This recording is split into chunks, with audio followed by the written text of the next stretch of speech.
বৈষ্ণব, এক সাধু বসে বসে মালা জপ করছেন এবং অনেক পাখি, অনেক বক এসে তার মাথায় বসছে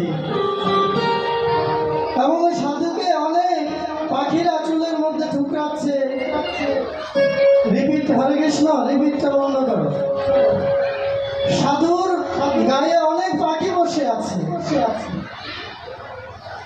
বেদ তখন চিন্তা করলো, সারাদিন আমি পাখি শিকারের জন্য ঘুরলাম, পাখি শিকার করতে পারলাম না, কিন্তু একজন সাধু বসে আছে নদীর ধারে, ওই সাধুর গায়ে অনেক পাখি বসে আছে, বক বসে আছে।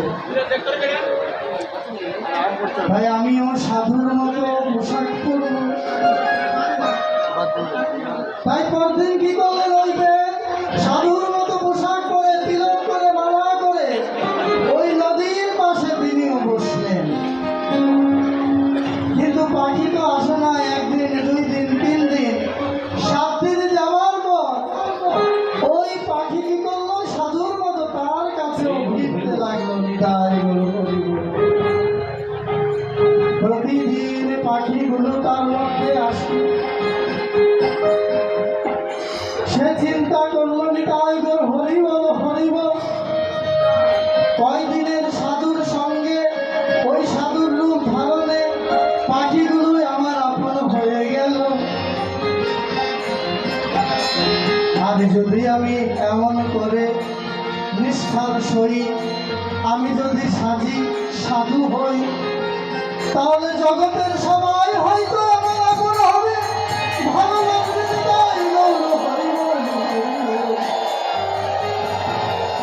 তাই সাধুর দেখায় সাধু হইল।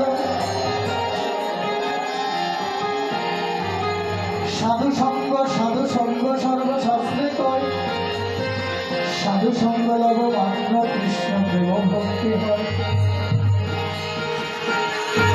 বলছে গৌরাঙ্গ মহাপ্রভু বলছেন যে যার বদনে হরিনাম সে হয় আমার প্রাণ। আচ্ছা, এই যে কৃষ্ণপক্ষ গেল, আবার পূর্ণিমা আসছে না? পূর্ণিমাতে গিয়ে কি হবে, পূর্ণচন্দ্রের উদয় হবে না? পূর্ণিমা যখন আসবে, পূর্ণচন্দ্রের উদয় হবে, ওই আপনাকে অপেক্ষা করতে হবে প্রায় ওই 15 দিনের জন্য। কিন্তু গৌরাঙ্গ মহাপ্রভু আমার বললেন, যার বদলে কৃষ্ণ নাম, যার বদলে হরি নাম, 10 5 সবে মিলে দুয়ারে বসিয়া হরি নাম কর, সবে হাতে করতালি।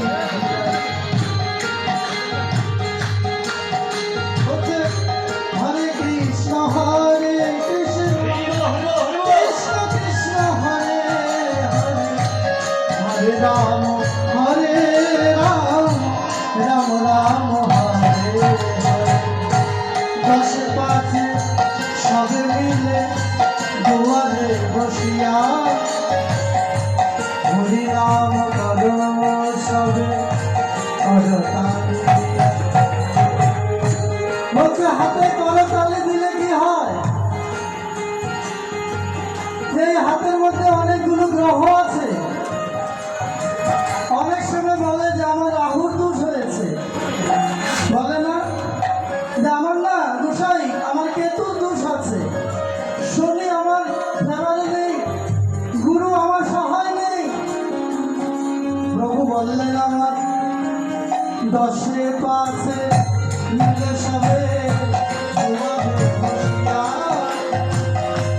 হরি নাম করো, সবে